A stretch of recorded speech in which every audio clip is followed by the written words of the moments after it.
Good afternoon, everyone. He says it's been a long day, but it's been a good day. I found it very interesting, and it's so good to see cashew people from all over the globe gathered here in what we might call a neutral venue to talk cashews, to meet old friends, to make new friends, and to further the business of this very difficult product we're all connected with. And my congratulations to Cashew Info for an excellent idea and an excellent execution of that idea today.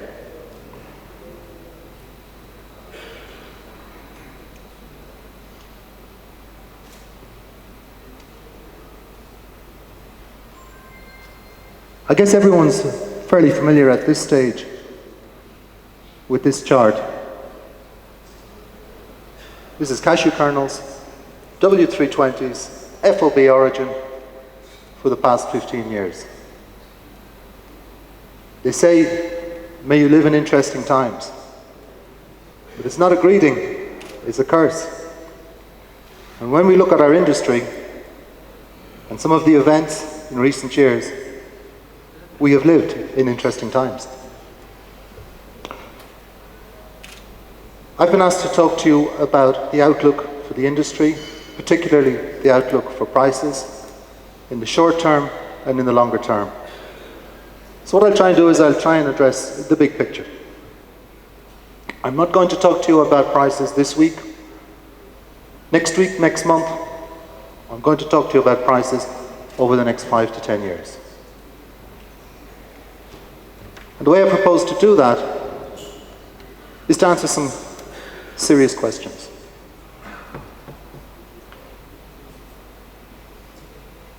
First of all, and obviously, what is the current market situation? What are the trends in supply? What are the trends in demand and in processing? And of course, prices that got us here and will bring us forward.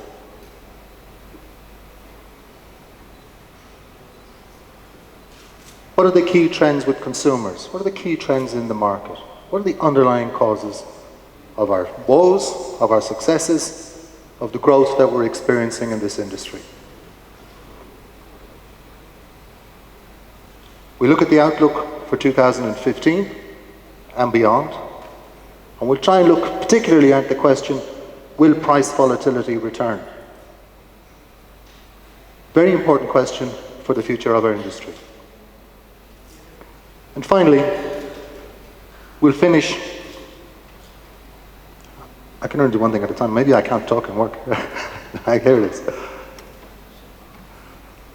What are the major threats and what are the risks?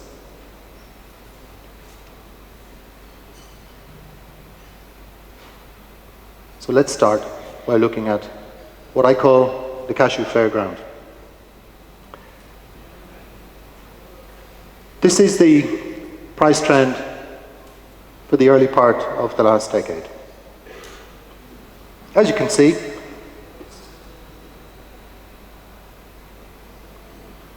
relatively narrow range in price compared to what followed. The market was characterized by growing supply and growing demand. Prices, not in a narrow range, but in a much lower range than that we see today. That was followed by something quite different. What I call the roller coaster.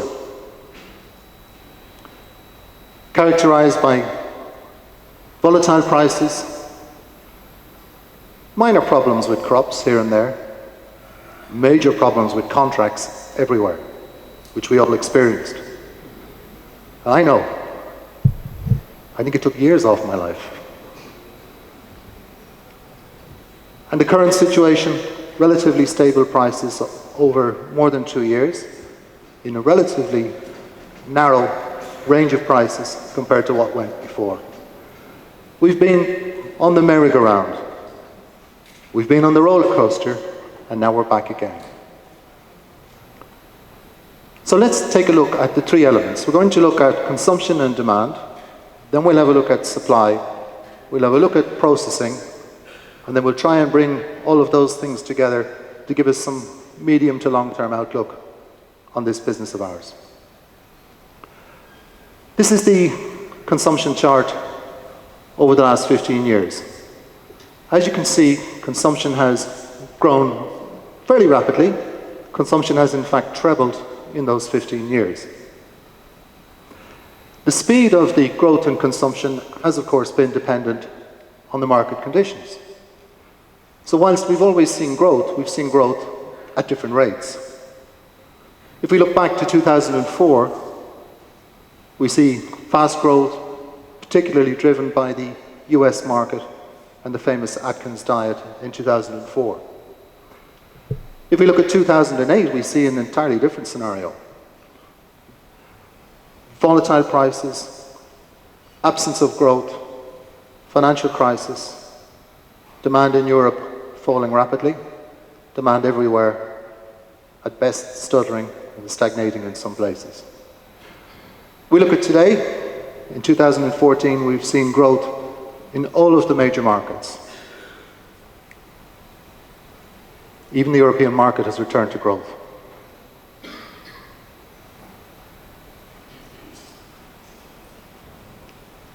So let's stand back and look at the different markets, how we see growth in cashew kernel consumption.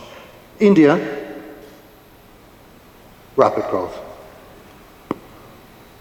Confounding all expectations that we had when I first came into this business. No one expected this. No one expected the volume, no one expected the speed of growth. We look at the US, still a major driver of consumption of cashew nuts worldwide. The US continues to grow, of course not at the pace that India grows, but nonetheless growing.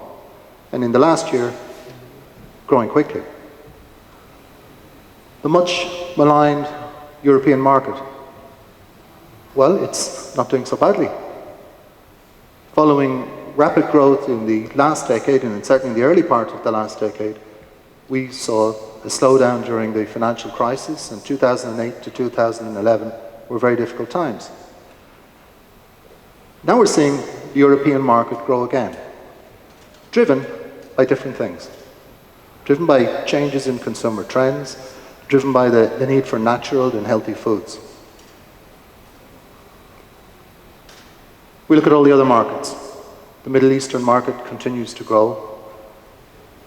What I've lumped together are other markets, places like Australia, New Zealand, smaller markets, all showing very positive signs. So wherever we look, we see growth. But we see it at very different rates, very different speeds of growth in the different markets. So let's focus on production. Production is growing and has been growing for some time. If we look at the growth in production over the past 15 or so years, we see fairly remarkable performance. And this growth latterly has accelerated in Africa, but not elsewhere. So the overall trend is beginning to flatten. If we take all of the countries in the world and look at the rate of growth of production in them, we're beginning to see growth slow down. Now it may be structural, it may be just a question of time. It may be simply due to the fact that it takes 3 or 4 years to get a good yield from a cashew tree. But what we are seeing in production is growth very much limited by origin. So when we look at India, Vietnam and Brazil, all for different reasons, these 3 powerhouses of processing are not increasing their production of cashew nuts for a variety of reasons, but nonetheless that's the fact. So where is cashew production increasing? Well, if we look at Africa, if we look at all of Africa, we see major production growth of raw cashew nuts in the last 15 years. And particularly, if we look at Côte d'Ivoire, we see growth, and we see accelerating growth. So unlike demand and consumption, where we see growth in all areas, on production we're seeing growth limited to certain regions. And therefore, those regions that are growing, West Africa in this case, are becoming more and more important to the sector. That is very important impact. As West Africa becomes the most important producing region, what's happening with processing? So when we look at processing, we see the position of India and Vietnam has not changed in terms of production, but actually processing in India and Vietnam has increased. So we can say that whereas production of cashew nuts has diversified, processing of cashew nuts has not. In fact, it's consolidated. So this has introduced a significant dependency. So today, Vietnamese processors are more dependent on African growers of cashew nuts than Indian processors are. And that's a relatively new impact. The growth in the imports of raw cashew nuts into Vietnam in the last 3 to 5 years has been remarkable. But in India too, the Indian consumer who's eating more and more cashew nuts, he's more and more dependent, not on Indian growers, but on West African growers. And of course, that has international impact too. So we in Europe, our processors and manufacturers in the United States, have become more and more dependent on Vietnam. So India now imports more cashews than ever, processes more than ever, but also consumes more than ever. Vietnam, on the other hand, imports more than ever, processes more than ever, but exports. As Ashok told us this morning, an incredible, in my view, 303,000 tons of cashew kernels from Vietnam. That means that we in the Western countries, the high consuming areas, North America and Europe, are highly dependent. How many times you see Backhouse in the past hour of the conference?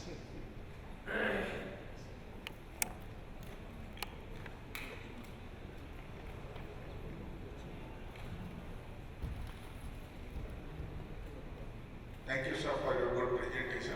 I want to know only one doubt I am getting to my mind. Since last 2-3 years, the prices of RCN and the prices of kernel is not at all matching. It is not at parity. Why this is happening since last 2-3 years? Can I be answered?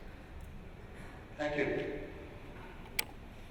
I was relieved when I was asked only to talk about kernels, because I wouldn't have to think about this question. I think the fact is that the whole economics of processing are changing, and this is not necessarily the best time for processors. But I think also that you have to look at how you source and how you buy.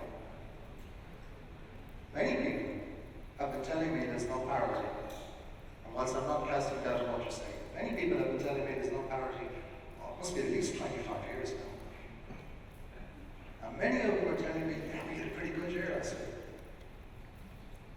So I'd like to ditch the talk about no parity and say, let's look at the way we process. Let's look at the way we source. Let's look at where we process. Because when you as a processor, I don't know your business, but when a processor sits there looking, hoping how the market will react in its favor, it's actually speculating. Not doing something, having your factory sitting there is speculating. Making a sale before you have the product bought, it's speculating. So we have to be careful that no parity might mean that inbuilt into our business is the fact that we, in some small way, tend to speculate. Now, if that's a problem in the supply chain, which I suspect it is, then we need to look at that supply chain. But it won't go away. That's the way the market is. All the volatility in the last few years has been in RCN. To say there's no parity means, well, on a given day, perhaps. Where did those, what was it, 6,000 tons of cashew kernels? I'm sure everyone didn't lose money. So I think we have to look at how we buy and how we process as much as look at the market and say there's no barrier. I know that doesn't at all answer your question. I'm trying to talk around the issues. The real fact is that on any given day, the RCM market is extremely volatile. And kernels has been.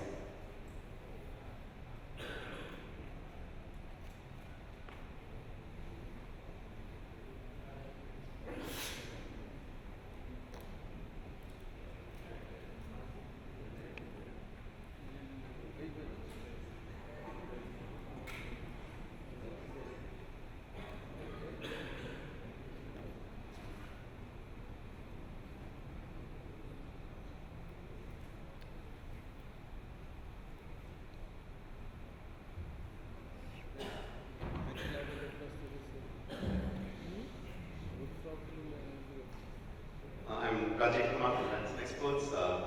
Firstly, Jim, as always, a tremendous presentation. And your statement that demand growth is driven more by price volatility than the actual price, I think it's a tremendously insightful statement, and I'm not heard anybody bring that relationship. My question is, price volatility slowed demand growth at a time when supply was driving demand. And like you said now, it's demand driving supply. Do you think that gets into the relationship because of that?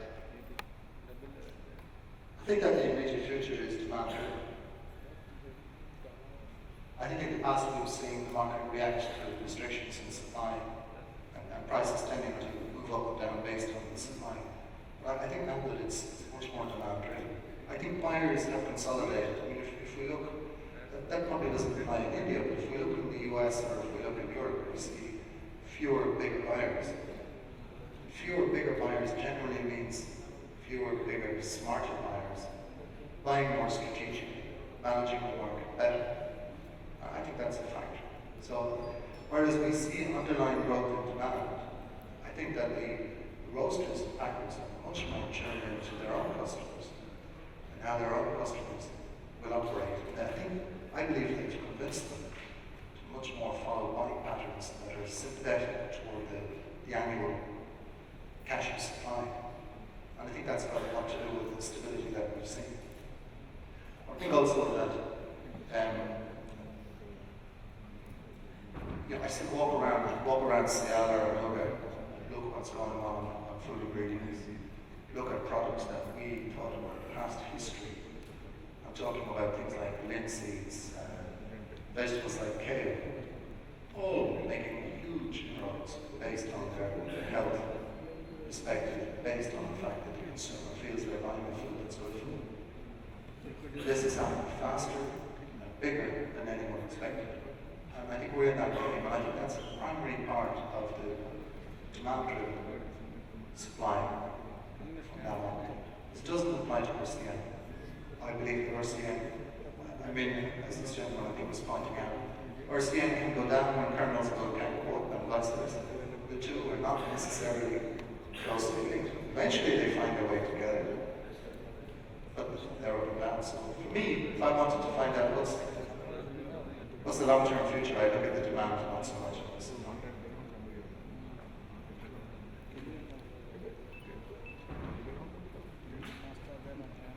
Any more questions?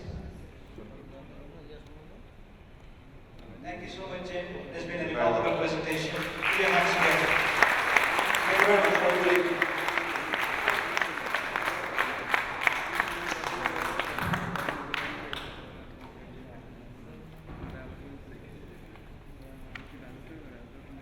Thank you very much. Thank you. One more. Congratulations.